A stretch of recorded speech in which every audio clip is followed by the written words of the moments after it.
Hello lovely, or welcome back to my YouTube channel. It's your baby girl Perpetual, aka Pepiana. So on today's video we will be discussing terms you need to know as a beginner forex trader. So if it's something you would like to learn, please make sure you watch from beginning to end, and if you know someone that will need this video, please do share to them. If you're a returning subscriber, thank you for always sticking with your baby girl. If this is your first time here, thank you for clicking on this video, and please do not forget to subscribe and give this video a thumbs up. So let's go straight to what we have for today. First off, we will be starting with currency pairs. Now, currency pairs just simply shows the value of one currency compared to the other. Okay, so let's take it this way. Like we have GBP USD, right? Now you are comparing GBP to USD. GBP is the base and USD is the quote, right? Let me try to explain it in a simpler form. So let's say you want to place a buy on a pair called GBP USD. That simply means that you are predicting that GBP will buy against USD, meaning USD is going to sell while GBP is going to buy. That is what you are predicting. You are predicting the base is going to buy while the quote will sell. So currency pair simply means comparing two currencies to another. Let's use Euro USD as an example too. You are comparing Euro against USD. Let's use GBP JPY as an example. You are comparing GBP against JPY, right? Let's use gold too as an example. If you are buying gold USD, right, with gold being the base and USD being the quote, this simply means that you are predicting that gold itself is going to buy against USD, meaning USD is going to be selling while gold is going to be buying. Now the second is pips. What does pip mean? Pip simply means the smallest price change in a currency. The smallest price movement change. Now for example, imagine a currency pair. Okay, let's take GBP USD for example. This is just an example. This is not the actual price, right? I'm just trying to explain pips to you guys with this. So imagine GBP USD market price currently is 1.1000, right? Then GBP USD exchange rate now changed to 1.1001. That one is the change, is the pip. That's the price change, that is the pip. And profits are being calculated by pips, losses too are being calculated by pips. So this is simply what pips is. Pips is how traders calculate their loss, how traders calculate their profits too as well. So as I said earlier, it is the smallest price change in an exchange rate of a currency. Let me give another example too. So imagine that GBP JPY now price is currently at 200, right? Then the price suddenly changed to 220. What does that mean? It means that the price has changed by 20 pips. Those figure change is what we call pips. I might make a video like clearly explaining how to calculate pips and all of that, but then this is what you just need to know. The next one is spread. Now what's a spread? Spread is simply the difference between the bid price and the ask price. What is the bid price? The bid price is the price that buyers are willing to buy, and the ask price is price that sellers are willing to sell. Let me explain it in a term that you can easily understand, in a way I personally understand it, right? So spread is simply the fee you pay to make a transaction, right? That is just a simple explanation. Just take spread as the fee you need to pay for you to place an order, or for an order to like trigger. This fee will automatically be taken once your order is closed. Either your order is closed in loss or your order is closed in profit. The spread fee must be taken, and that's why there are different spread, different broker with different spread, and there are different sections with different spread. That's why most people would advise you not to trade during Asian session, because Asian sections, the spread is always so wide. Okay, let me just briefly tell the story, right? I don't want to make this video long though, but then let me tell you guys. So earlier this week I placed a trade on GBP USD, and this trade triggered during Asian section, right? And guess what, when I went to check it, the spread was so massive. I was supposed to be on profits, but I was on loss when I was checking the trade on this thing MT5. And why was I on loss? I was on loss because of the spread, and my stop loss on that trade was so tight because I'm trying to trade with very tight stop loss. So my stop loss was so tight. I think I was risking $1.24 to make $10, but the trade went against me and I got hit out. So, and I think what was taken out of that account was around $2. So it was inclusive of both the spread and my stop loss that summed it up to that $2, right? So spread is the fee you pay for any trade you take. Hope this example explained it to you guys. The next one is lot size. Lot size simply means the size of a trade or the number of currency units you are trading in a forex transaction, right? Lot size simply tells you how big your trade is. Right, so let's take it this way. I'll be placing a picture on the screen, so I'll use this to explain to you guys. You guys see that area that I am pointing to, right? That is what we call the lot size. Now we have three types of lot size. We have the standard, we have the mini, and we have the micro. Standard lot size ranges from 1 lot to 10 lot size. Mini lot size ranges from 1 lot size to 0.1 lot size. Then the micro lot size ranges from 0.1 to 0.01 lot size. Let me break it down further for you guys. Your lot size determines how much you are going to make in a trade. Let's say person A opens a trade with $100 and with a lot size of 1. Then person B opens a trade with $100 with a lot size of 0.1. Now person A would be in massive profits than person B. Now this is the advantage when you use high lot size. So let me talk about the disadvantage. When you use high lot size, your account is prone to blowing in any second. Like, it is easy for you to get liquidated and get kicked out of the market, right? And you wouldn't be allowed to use a very huge lot size depending on your account size, right? Let's say you have an account of like $10K, you could be allowed to use 1 lot size, 2 lot size. Why? Because your account is very big, right?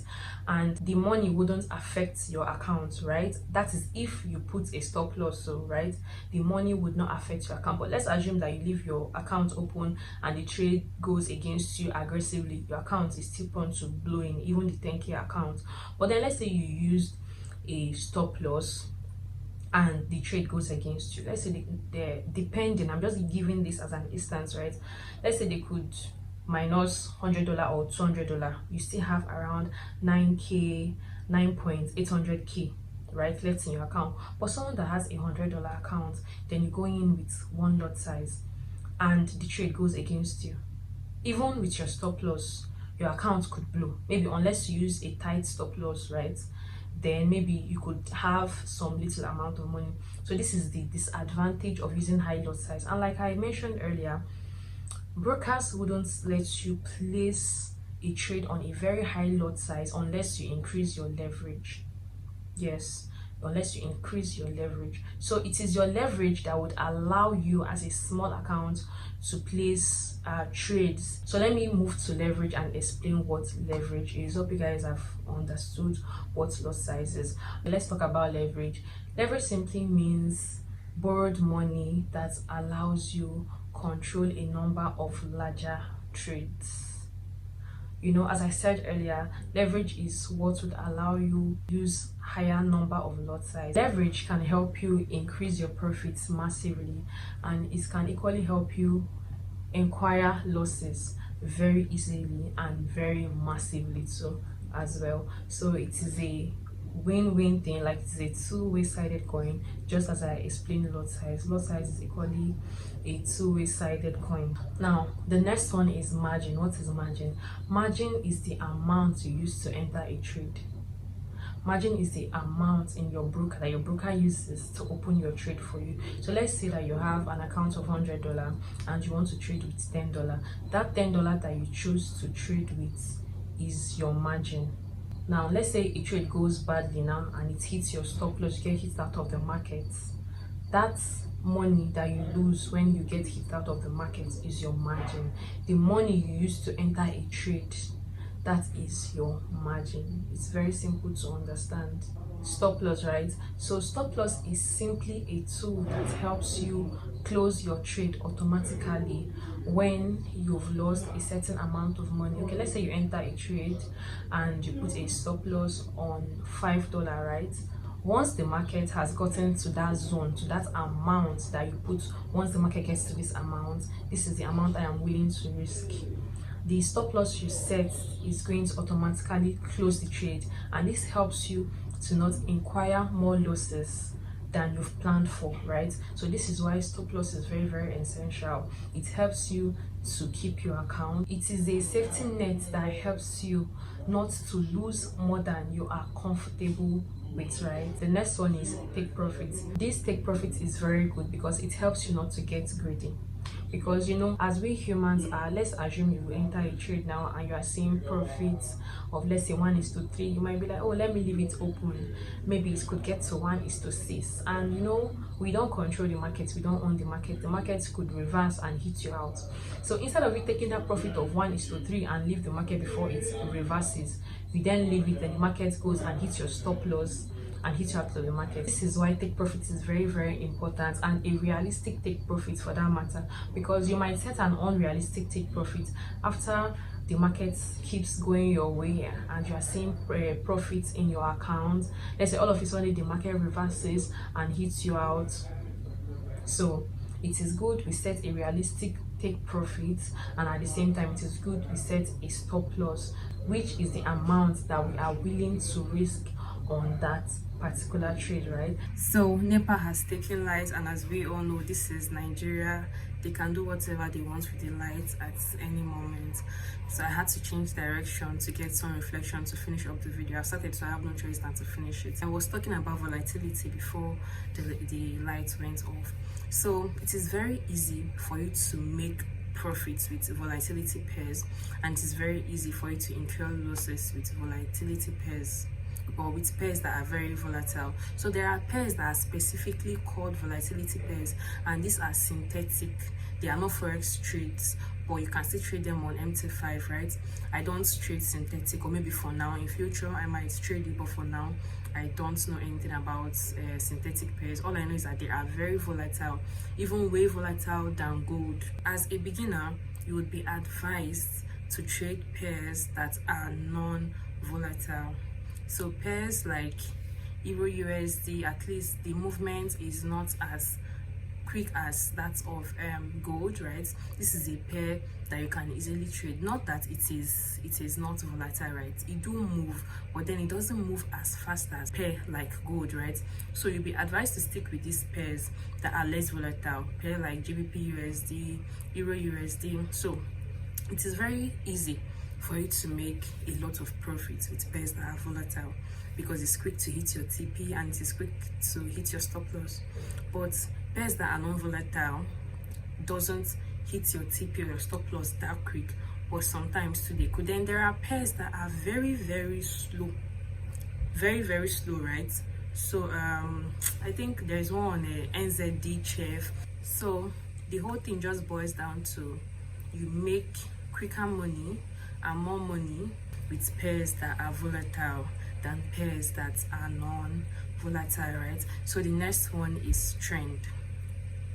As we all do here, or let's say if you've not heard before, let me be the first to tell you, like they would always say, trade with the trend, move with the trend, don't go against the trend, don't counter the trend.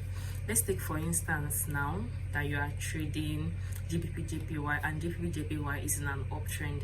It is advised that you take trades on buy, not on sell, because if you take trades on sell, you are going against the trend, and there is much probability of you getting kicked out of the market compared to someone that is following the trend, right? There is higher probability of someone following the trend making profit than you that is going against the trend, right? So always go with the trend. Not that sometimes if you go against the trend that you wouldn't make profits, right?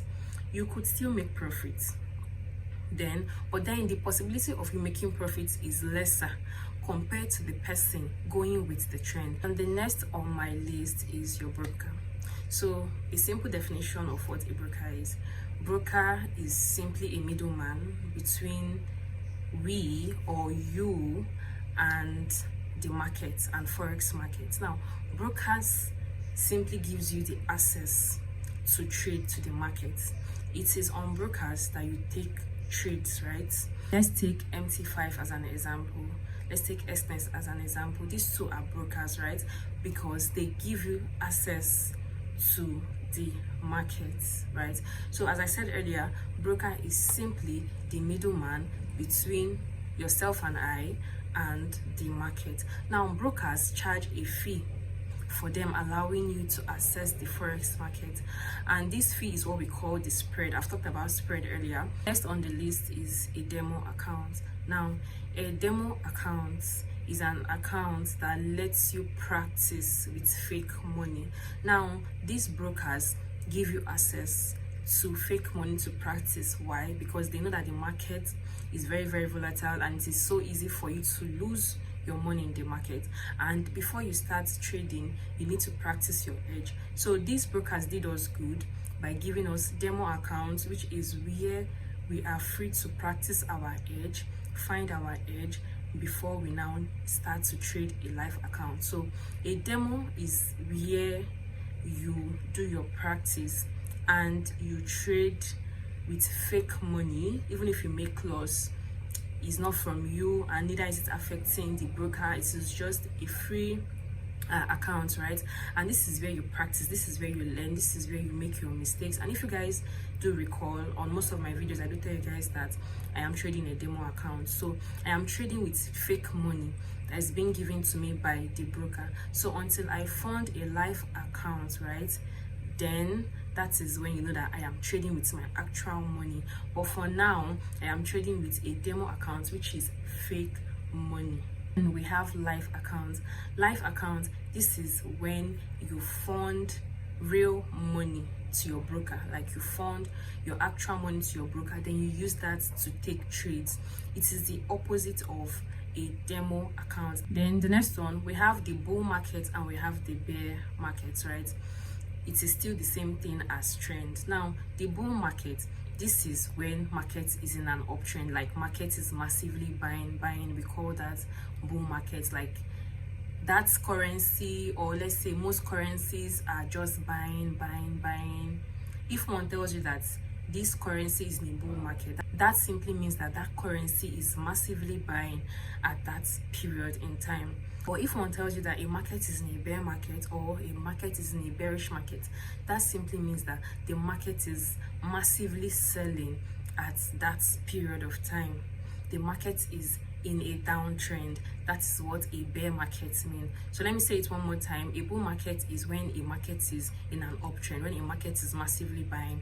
Then a bear market is when a market is in a downtrend, when a market is massively selling. Lastly, what we have on the list is Forex chart. Forex chart is simply a visual representative of a currency pair price. Now, where can we find this chart? We can find this chart on TradingView, on Meta4, Meta5. So these are where you can make your analysis, right, before going into a trade. But then I would advise you to make your analysis with TradingView.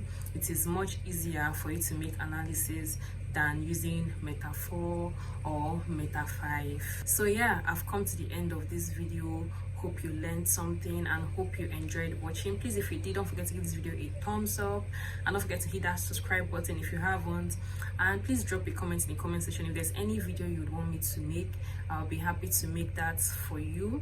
And if there's any question you have based on this video I made, please drop that in the comment section. And as a newbie that I am, if there's any advice you have to give me as an advanced trader, please feel free to drop that in the comment section. Thank you guys for watching. I really do appreciate it. Bye.